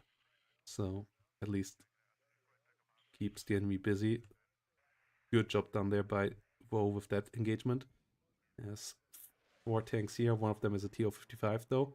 So it's not all T-80s. So the M1 versus T-80BV numbers is equal, which in pure gunfights favors the M1 a bit, as it has 1 extra pen, 1 extra frontal armor, autoloader advantage here, but it also has 5% more accuracy. The ATGM here and the speed are the big advantages of the T-80BV ICD though, as it can force the engagements or take the disengagements, and the ATGM also can poke over long ranges, deal a bit of damage, and especially stun down the enemy. So yeah, the hunt like this, the M1A1s can't do, that's the T-80BV ICDs can do, and ATGMs like theirs here are scary as well, forcing the enemy to smoke off. But now the M1s are most likely in a 3v3 gunfight in a second, and then It's actually the TADBVs that will have to disengage, especially if the Bradley's around. This fight you can't take here. Bo has to disengage. Can't eat O2s. TO-55 in a good spot. Double cluster bomber coming in. One of the M1A1s is heavily stunned down. And both cluster bombs will hit. Both cluster bombs will get the kills. 2 planes shut down again. SU-24 and MiG-29. And one of the TDBVs still got killed. 2 Bradleys going down. M1A1 here in the south. He should take the fight. I'm not sure why he doesn't take the fight. Conqueror still does the job. But yeah, he can't take the fights here. Like, at least this TADBV should stay. Why doesn't he hunt it down? Whoa, mistake. Conqueror's coming around. This doesn't have smoke anymore, so it should still die. Yeah, gets the kill there. But this TADBV should still just take fights. I don't know why he doesn't. Like, this was a good speed advantage now for WoW. It wasn't a massive trade ahead because he lost the 2 planes. That was costly. But M1A1 now have to move all the way up to the front line, whilst his ground units are already here. So tempo play is on the side of WoW now, and he can potentially take this. He just has to take the timing now before the M1A1s arrive. So in general, still a good play here by WoW. Just didn't get him ahead in points all that much. He still got a bit ahead with the Bradley kills on top of the 3 tanks. But he still lost the TADBV and 2 similarly expensive planes, so the point advantage is not as big as it might look on the first place. And yeah, TADBV is here coming up. Has to be careful of enemy potential good planes as well. That could hit his TADBVs. Ooh, Martyrs here are annoying. The BRDM not getting involved. That's a mistake. I think that should just get involved together with the TO-55. Good stun down here. MI2 gets shut down. TO-55 engages infantry right now. That's a mistake as well. Special moving around. TDBV falling back. Atakatsias should fire. That could kill the Bradley up north, for example. If they could kill those kind of units, that would be big. Not the most valuable targets there. TADBV, ICD coming in again. Bradley under fire. Gets killed. Big kills here. As now, there are still decent forces here for Teeman, but the forces in the south get weaker, and the situation here for WoW for sure improving. Conquerors should get involved here, but WoW is busy moving up north now. Understandable. Oh no, no smoke, as the BMP-1P leader doesn't have smoke. Oh no, and the BMP-2 here is pushing too deep as well. WoW over eager maybe again. Panzer Grenadier, get a good hit there. He doesn't have a smoke, immediately ready. MP2 goes down, TADBV IZD immediately gets stunned. And 1A1 is coming in for it again. This is an overextension once more by WoW. Oh no. Martyr goes down here in the south finally. But WoW pushing with armored units into enemy infantry here. And oh no, the Panzer Grenadier with the side shot, the Panzer Grenadier with the kill. Both Panzer Grenadiers threatening it there. One with just barely a side shot there. Getting the TADBV killed off, and WoW just ruining all the good trades he just got in the last couple of minutes. Doesn't get a side shot here. Bit unfortunate. That could have been a side shot. That could have been a good amount of damage. Wouldn't have been quite a kill, as 20 damage against 8 side armor would only have been a lot of damage, but still unfortunate for WoW that he didn't get a side shot there. But in general, a terrible decision making here by WoW in that fight. And now Teeman is back, and Teeman is once more the one that only needs to take up. Teeman doesn't need to attack. If Teeman would need to attack, this situation here wouldn't be easy for him either, as WoW did get a good amount of kills, but just not good enough. And the 11th ACAF here is getting into a better and better spot. Literally off target there against the Panzer Grenadiers. Cuts here re-aiming. Not really finding any hits. Trying to get on target. SU-25 AT. Coming along.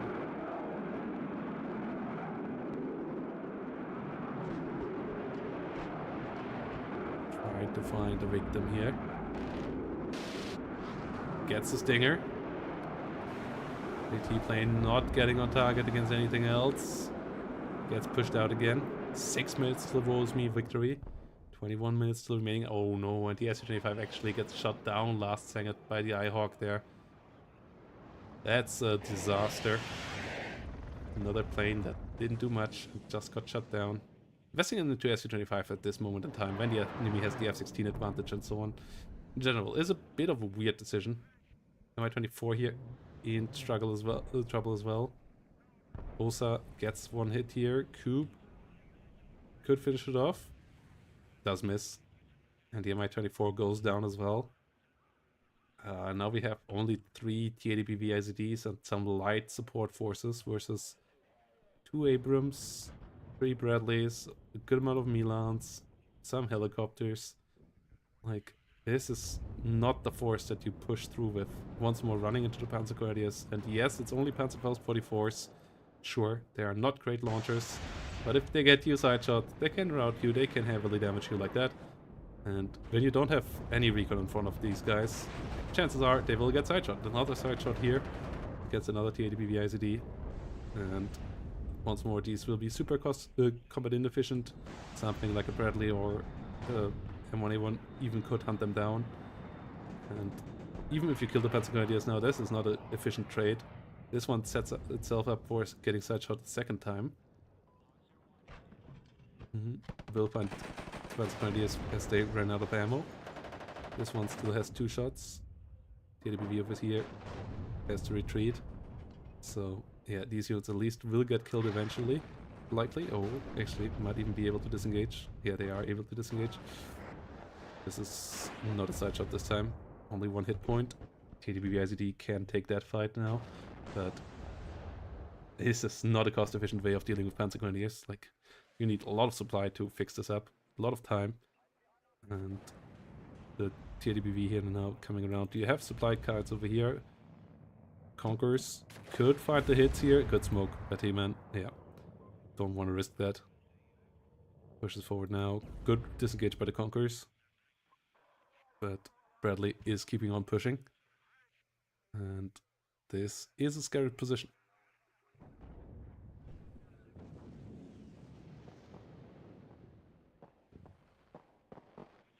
Ural getting sniped over here. That's another big hit because now not even sure the Ural is able to fully repair these. I think it will be, but it won't be as fast. And no, with the third one, it might not even be able to do that. Yeah, it's going through it quite quickly. Another one coming up, another BMP-2 coming up. He doesn't have a CV here right now. If he would have a CV, at least stopping the tick once more would be helpful. Cluster SU-24 coming around again, but the F-16s are on the other side. AA is on the other side. IHawks are there. Like, the cluster is not an easy unit to use here. And no CV on the battlefield. And the south is really well entrenched. Like, for vertical levels. It's obviously not impenetrable, but would mean a massive swing, and then your north would be your soft underbelly as well here, and that means I think T-Man is just gonna get this here. And with that, Woe would be in trouble in the group stage, and T-Man would be in a good way of making it towards playoffs once more. And really showing that he is back. The old guard is back in business. BMP-1 leader here. No smoke, really. One of the issues of this. That died early on. For sure made things a bit harsher. Quick Fix actually does survive an OSA hit. Ah, yeah, it has 8 hit points, right. And BMP-2s, BRDMs all coming in here. Good smoke, just a bit of damage. TDPV at least gets the kill against the Bradley. Good hit here from the TDPV into BMP-2s. Pushing forward. Milan 2 still a problem. DGM doesn't get a hit. Tank gun not firing against the Milan 2. This one can be overwhelmed. No CV until the BMP-1 arrives is an issue. 2 minutes 20. This tick at least might be stopped, but 17 minutes then for Woe to overwhelm everything. So Woe needs to basically break T-Man at that point. And yeah, breaking T-Man, not easy. Gets the Milan 2, gets some good trades here. T-Man has M3, A1 Bradley, 3 M1s, and a Milan 2. on the other side. Oh, an M1A1 ACAF as well. So 4 M1A1s. Yeah, will be tough. Not hitting the Milan 2, only hitting the M1A1, which will deal damage, but won't kill that thing. As, yeah, obviously disengages. Gets stunned down. BMP1 coming in here, 1 minute 38 remaining. And we only have 3 TADBVs versus 4 M1A1s, and they have to push. BMP2 over here in the south gets killed. No easy way in here for WARNo. WARNo realizes that now as well. So he needs to get through the north. And yeah, getting through the north is really, really tough.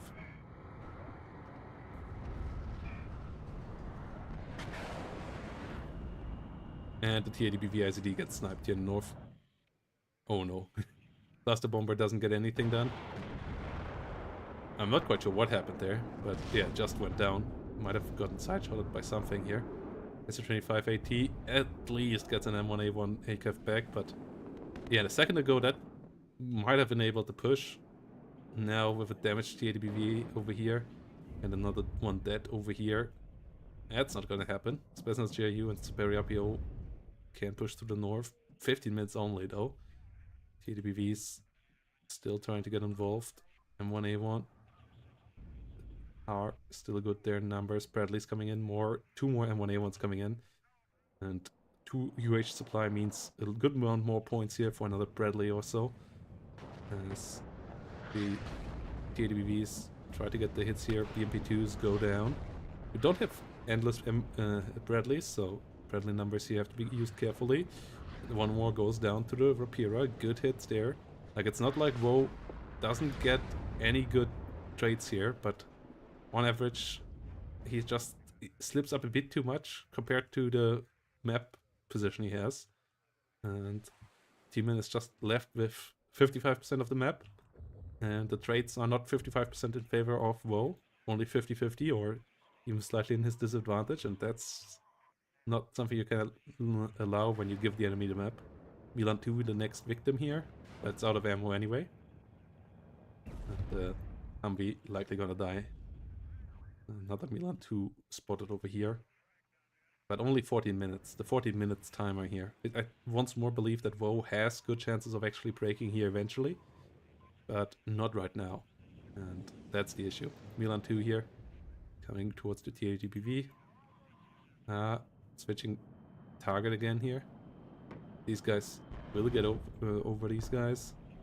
Oh, bombs fly. But they don't hit anything.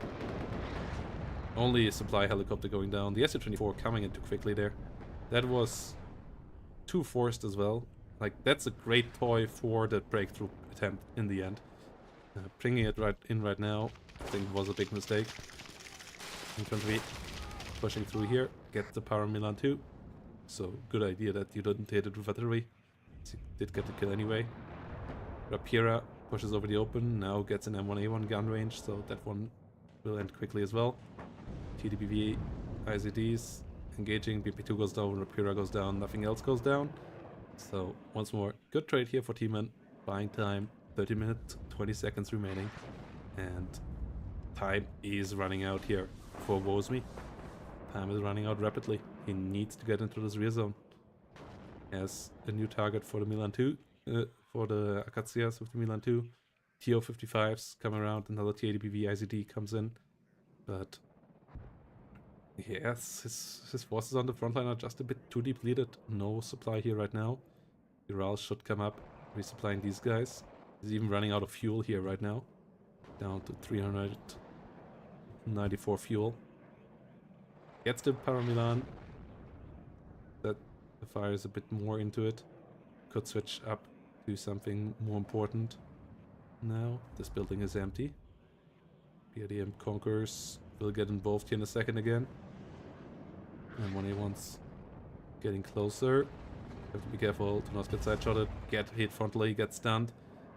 ATGM's flying out again. Milan 2 has been killed off. But yeah, good stun there. ATGM's flying for the M1A1. I believe this one smoked already. No, it didn't. Okay. Good stuns here against these guys again. Artillery can do little. Still will hit around here. Ural finally comes around for the resupply. TO-55s come in for the push. And the push needs to come soon. Push needs to come really soon. The Osa with a good hit there. M109 coming around from the other side. BRDM might actually fall here. Hasn't moved yet. Quick fix goes down. That spotted the BRDM, but BRDM goes down as well. MI-24, TADBV, all coming in. And this F-16s hold the sky. Hold the sky really, really well. And yeah, these games are pre-patch. Spetsnaz GRU and Perry moving around. Get the Engineers Dragons around. Mi-8 goes down as well. No flank push here. And here comes the TO-55 wave. TO-55 still without the MG that they just got in the last patch. And yeah, now the waves comes in. TO-55 with a lot of smoke play. Together with the BMP2s with the TADBV IZDs that should start moving soon as well. But oh, Jaguar 2s here coming in on the other side.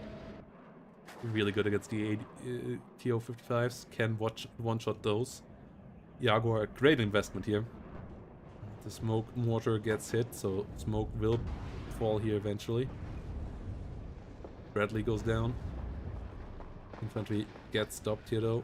TO-55s engaging against the LRS. Good amount of damage there, but BMP2 now goes down. M1A1 shows up. TADBV IZDs here, letting their ATGMs fly. The AT with the Cocon can be really helpful as well. Need some focus fire here, in my eyes. If you could focus fire down the Jaguars and maybe focus fire down the Bradleys and then kill off the M1A1s later on, that could be helpful. MI-24 goes down though, so that one is out. F-16 will be killed, Jaguar will be killed. The T-80BVK is nearly down. TO-55s do continue, will kill the Humvee. That at least reduces the optics here decently.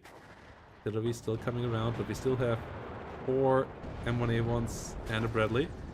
TO-55s here getting overrun. Engineered Dragons from the side here, really scary as well. And this one still might have a shot. Oh no, TADBK routed. The TADBV over here can't quite get the kill. TO-55s going down. Motostrelki's all down. And oh no, the Engineers actually find the kill. Oh, that is unfortunate. SU-25 rockets trying to get in here. F-16 still doing its job. New CV moving forward, but all the tanks have died and there's still 4 M1A1s and only 2 TADBV IZDs. BMP leader here will go down as well. Engineered Dragon not finding the kill, but the M1A1s are in front of it. Doesn't have smoke. It will die. As the Jaguar comes for it as well. Engineers actually the one that find the kill. And no capture will happen here. GGVP. It will be the game of team and play. And that means that T-Man is going to get into a really good spot towards the playoffs. What a game here. M1A1's pushing forward, but yeah, WoW and T-Man really showing their prowess, and T-Man really showing why he is so feared. Like, this was just such a good, strong hold in both games. Just the flank in the first game, the good fights here in this one, letting WoW just overextend and punish him whenever he did. And in the end, coming out with a solid KD, with a solid point lead, and with 2 wins out of this. T-Man is so back. I'm so excited for this. Like, I wasn't sure how much in shape T-Man is right now. I was a bit worried for him in this group, and I was wrong. He wasn't put in with the others in there. The others were put in with him in it, and yeah, well played there, T-Man. Getting a victory against the current reigning champion. And WoW will have to step it up here if he wants to make it out of group stage. So, really, really strong show. T-Man plays 2-0. And what a game to end it on for today. We gonna have one more stream tomorrow, guys. Then I'm gonna be on another festival over the weekend. Hopefully this time not getting sick. And then we're gonna have a lot of streams next week, as I'm on holiday next week. So I will stream Monday and especially Tuesday and Wednesday for a lot. So we're gonna cover a lot of games there. And yeah, hope to see you all there. And with that said, I'm gonna send you over to some Rainbow Six Siege over to Fraser, as everybody else plays that terrible other game that is not anywhere close WARNo. So yeah, or Fraser, the only guy I follow that I can send you over without sending you to that terrible game. So yeah, see you all around, guys, and have some fun with some Rainbow Six Siege.